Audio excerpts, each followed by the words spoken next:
Recently, Stack Overflow released their annual developer survey, and almost 1/3 of all developers identified as full stack developer.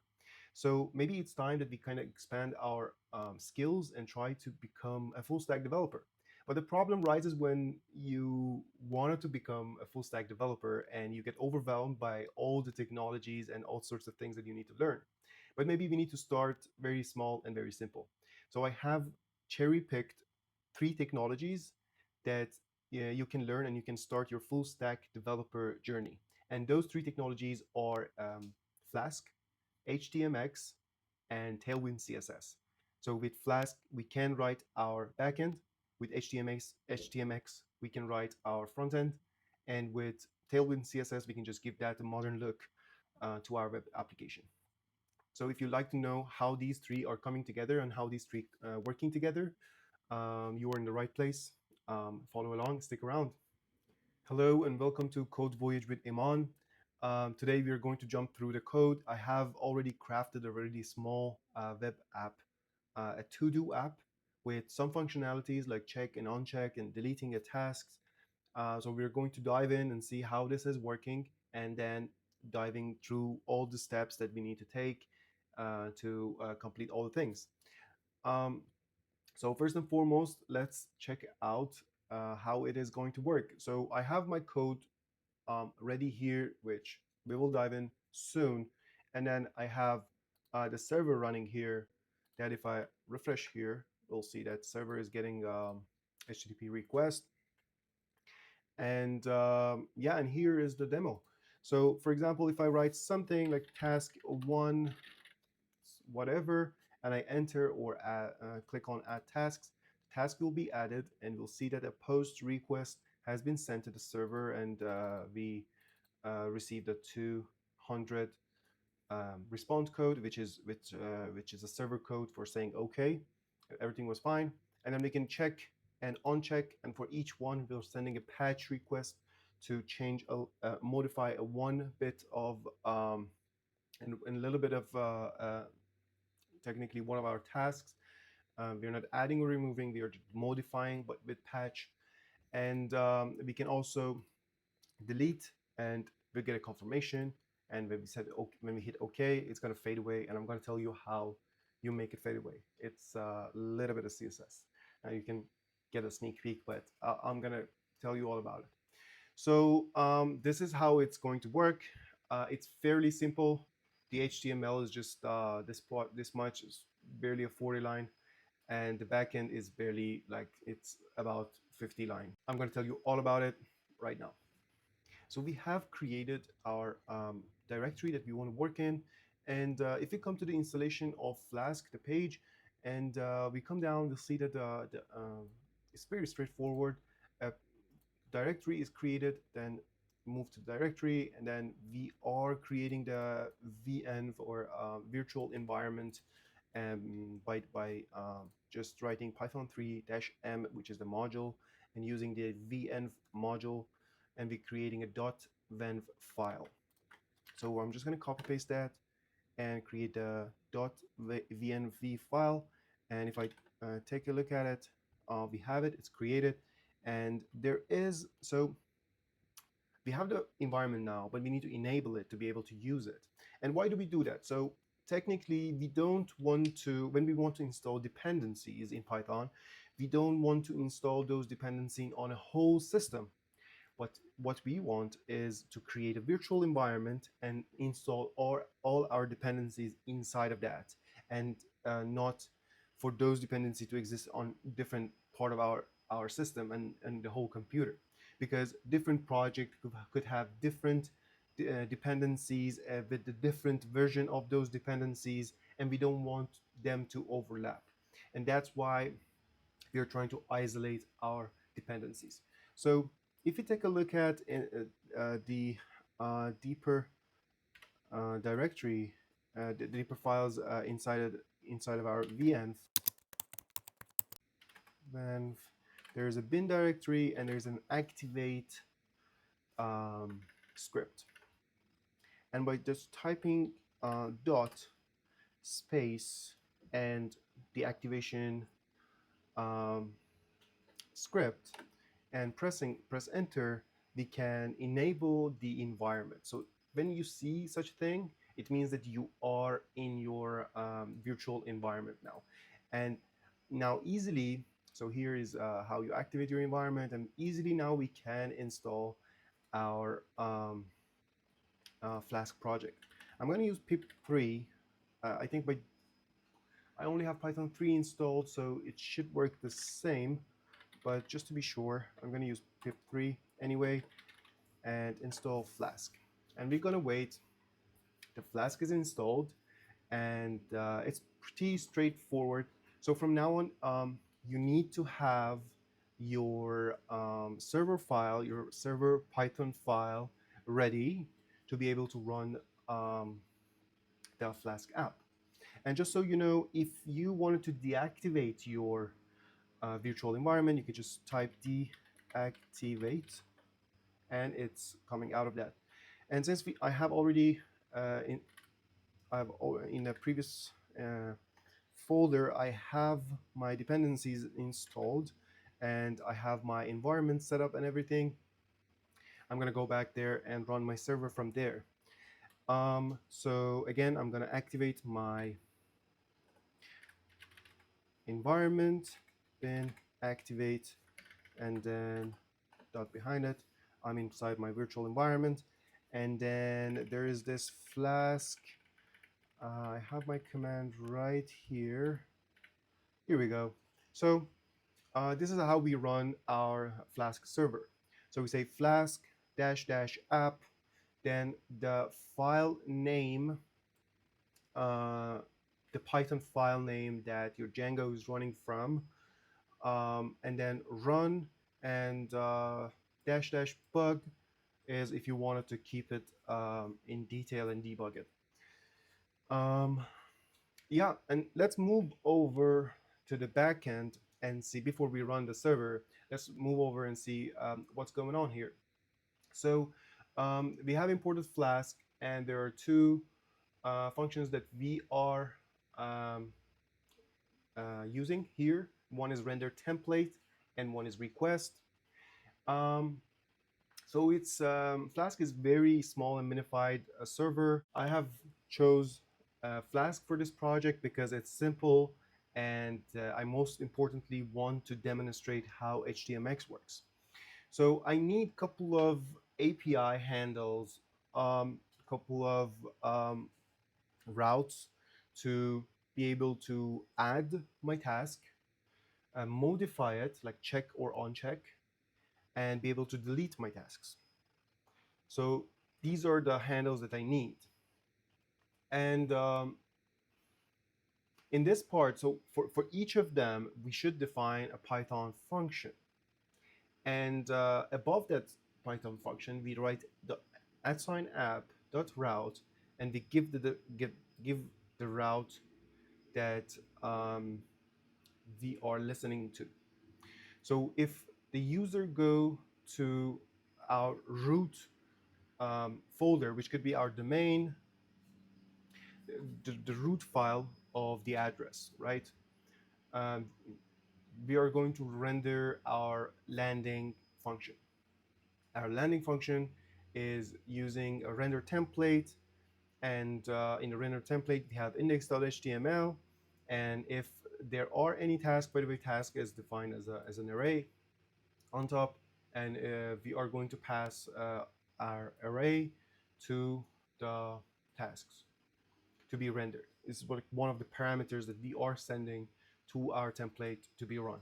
And you may ask, what is the template and where does it come from? So if you take a look at the file structure, there is a folder, and you need to create that to be able to use the render template. There is a folder called templates, and inside of that, we have our index.html. So let's jump to index.html and take a look at how things are set up there.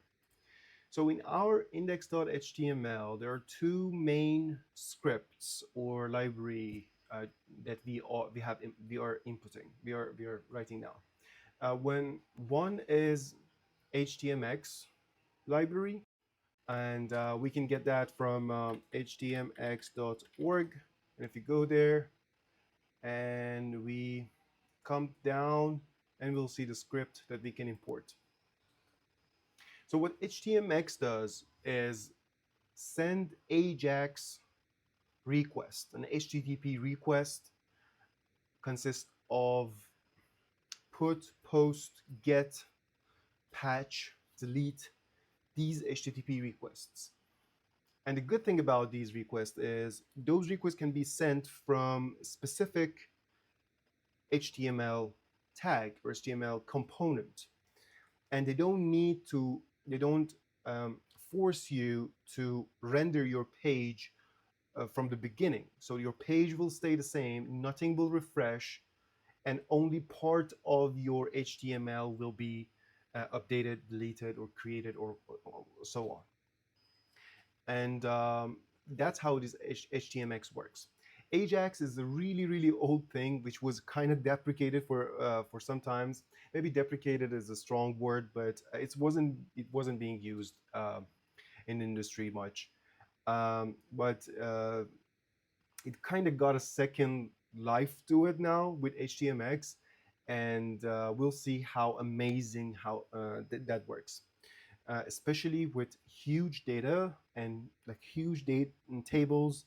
It can work perfectly because the amount of speed it has back and forth to the server with a small request that it sends and receives, it just works amazingly. When we import that HTMX on top, we technically supercharge our HTML. And now our HTML has some attributes, could get some attributes that could be translated into something.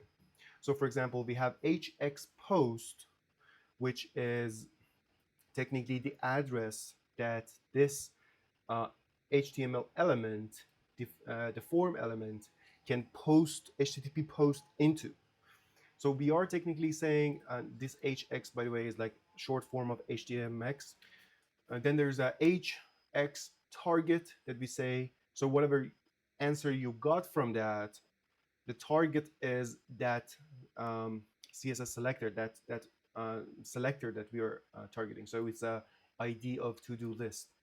So whatever this form is getting back from server should reflect in this section, because that's the target and we have to find that. HX swap is telling that which part needs to be swapped, which part needs to be modified in the HTML file. And we say inner HTML. So we'll say technically the part inside of this needs to be changed. Not so when we say outer, if we say outer HTML, it's gonna replace the whole thing. It's gonna replace, but we don't want that because we want to keep this as a parent element, parent component, and add a couple of tasks inside of that. There's a UL and there's a couple of IL gonna be listed and stacked over each other. There are other attributes that we're going to take a look at. But that's mostly it for our HTML. And the other classes that you see here, it's our Tailwind CSS. So Tailwind CSS is it's very nice and very straightforward. If you have come from Bootstrap, it's very easy and very intuitive to learn. So it's pretty straightforward. Like this is margin top and 10. This is padding of 4. This is background of white. There's like a shadow if you wanted the rounded corners, rounded border, and so on and so on, right? I'm not going to go through all the classes in Tailwind CSS. I'll highly recommend checking out Tailwind CSS. They have a very neat way of telling you how these things work, and they also integrate into well, different platforms like React or Vue as well. Also other platforms. and they tell you how to integrate them. So depending on your need. Now we have just this simple HTML file, and we are integrated in that. And for that to work, we just need to import the CDN. And that's how we do it. Yeah, and that's how we, so in this case, we don't need to write CSS.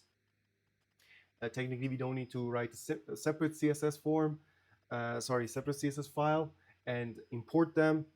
Um, and we have all the modification and all the details, all the properties of each element on their in their class. Very readable and very straightforward. Yeah. So let's go back to the backend and see how this thing is working. Let's take a look at the route of /add.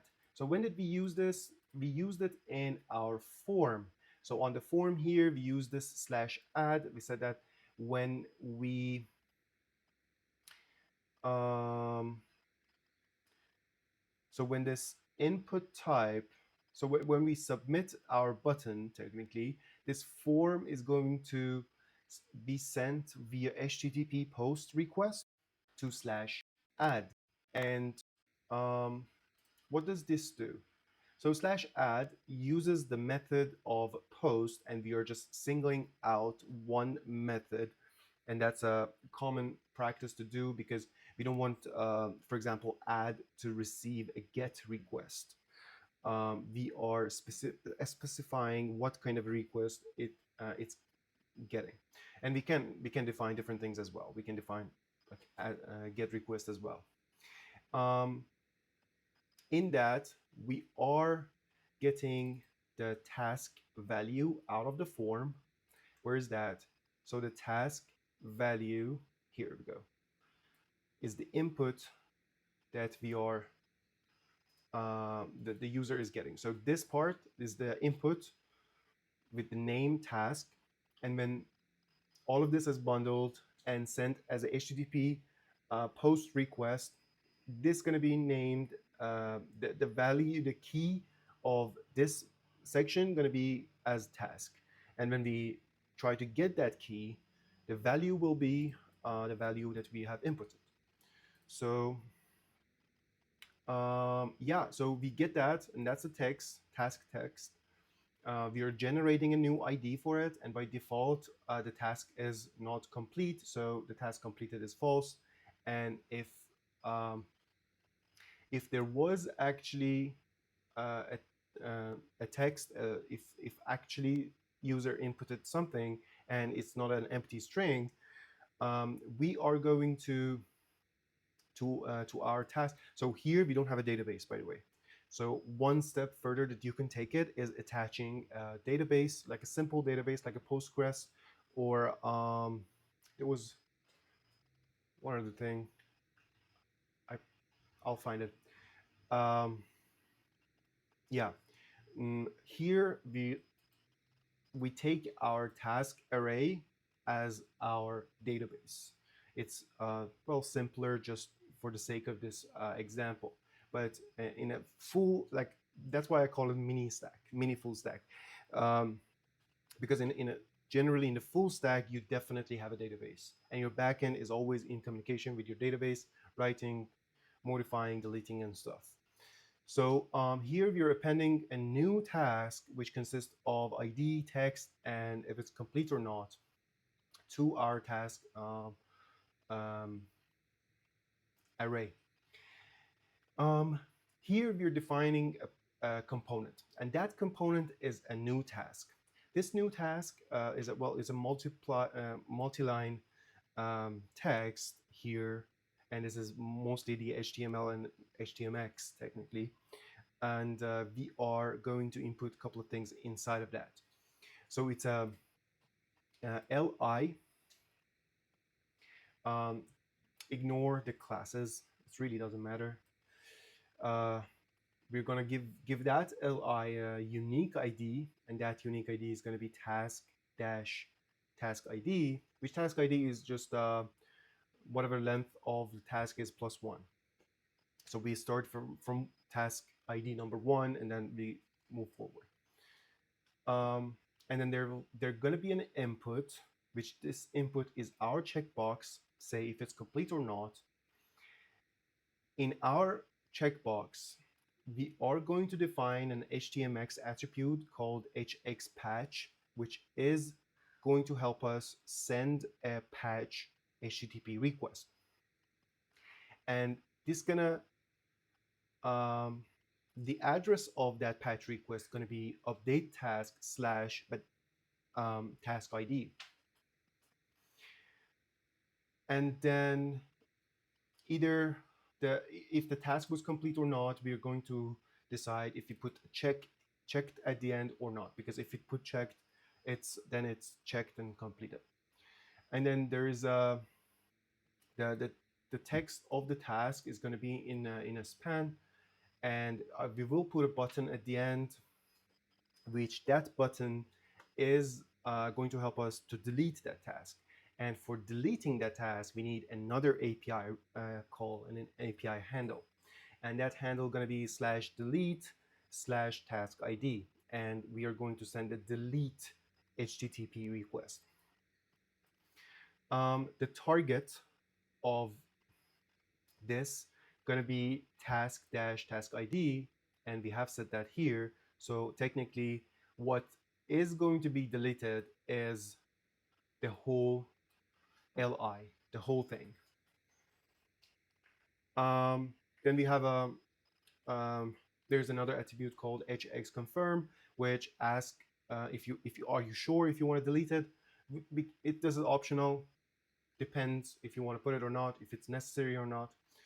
Then there's a HX swap. You want to say outer HTML. So when you hit to the target, when you reach to the target, which is LI, outer HTML. So take the whole thing off. Don't just go inside and delete what's inside. Take the whole thing off. Take the whole outer HTML off. And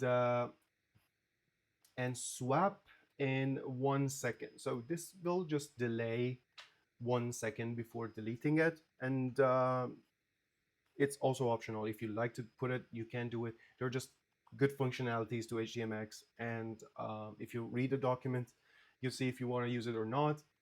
I'm going to tell you why I put this here, because I want to add a little bit of animation. You already saw that at the beginning of the video. I want it to fade away. And I'm going to tell you how I'm doing this. That's why I put the delay here. And then the rest is some classes to make it more beautiful with TailwindCSS and the delete button called delete. As simple as that. So when the task is created, technically in the add task, we create our component fully and then return the component. So let's take an overlook. We received a post HTTP request by the handle of /add. We take that data, task text, we created the component, the task component, and we are sending it back. So let's go one step before that. So here in our form, that was where we send the task text data to our server. So now server got it, created a task, created a component, and is sending back to you the component. So now what is server is giving you back is the LI component. LI component gonna be sitting in inner HTML of the target. So technically, this form is getting back the component, the LI component that we just created, and it's going to put it right here. As simple as that. Let's go to the next one. So here we are defining a patch request. This is for modifying, checking, or unchecking your task. So it's going to be, this is how you define, by the way, so this task ID is going to be an integer. So we are going to say, this is like dynamic part of it. So we're going to say if they send us /update -task/ and number, and that number is going to be our ID. So technically, we are kind of defining the task ID here, and this function is going to receive the task ID, and we can do whatever we want with that value. So we're going to search through our tasks and find where task ID is. We are going to flip that to not that number. So we're going to toggle it. And then we're going to break from that 4. And what we are returning is, so I'm going to show you here server code 204. And 204 is means the request has been successfully completed, but no response payload body will be presented. That's about that. That's what it means. And that's what we need here in response to patch request here. So we are not returning anything specific. We are just going to flip that and going to say that was that has been done fine. If you had a database here, you should have also updated the value in your database. Yes, and the last one is the delete API handle, like the route. It's going to receive the task ID. The method going to be delete, and we are going to kind of filter out here all the tasks that are not that ID. So we are going to technically filter our task and get the one with the ID that has been sent, take that out. The rest is going to be remain in the task. I print out task here, but it's not needed. It's just for debugging purposes. And what we have to return back after a delete request is 200. If you return something else, it's not going to work. So we need to give back a 200 to say it deleted properly and everything was okay. And we don't need to delete back, send back any component or anything. That is being handled by HTMX. And that's the beauty of it, because we're just giving back 200. We say it was deleted. That's all HTMX needs to know. And here, oh, actually, that is being used here. So this button here, let me just show you. So let's run the server. All right, it's 5,000. I'm gonna add this. So it's gonna ask, and it's gonna delete it. Send back 200. Delete the ID number 1. We can add a couple of things. Interestingly, only 1 is being added here. That's very interesting. Wait a minute, because I need to restart this. Okay. It's very, very interesting. So if I add a task, and if I want to press the delete button, it's going to target the whole LI. All right. The whole LI here. And it's going to remove the outer HTML of that LI with 1 second delay.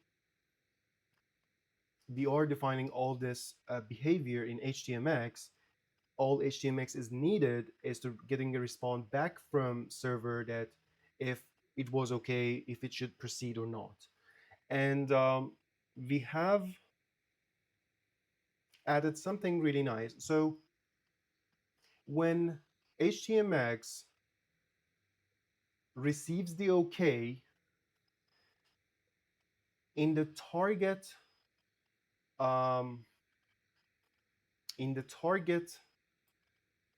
component, going to add one class, and that class is called HTMX swapping. So when a component is being swapped, HTMX receive the okay from the server. It's going to add this class to that component, and we can use this and we say when an li got this class, try to turn the opacity to 0 with a transition of 1 second. And that's why when we press delete, it's going to fade away in 1 second smoothly. And yeah, we are receiving the other tasks as well here.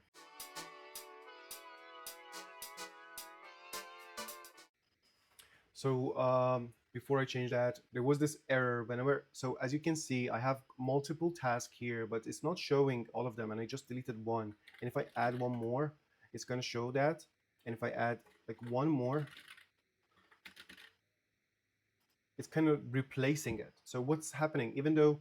In our um, even though in our backend we have more tasks in our task um, array, as we can see here, but it's not being shown, and every time it's being replaced. So I kind of checked that out, and I saw that in the form before this, it was an inner HTML.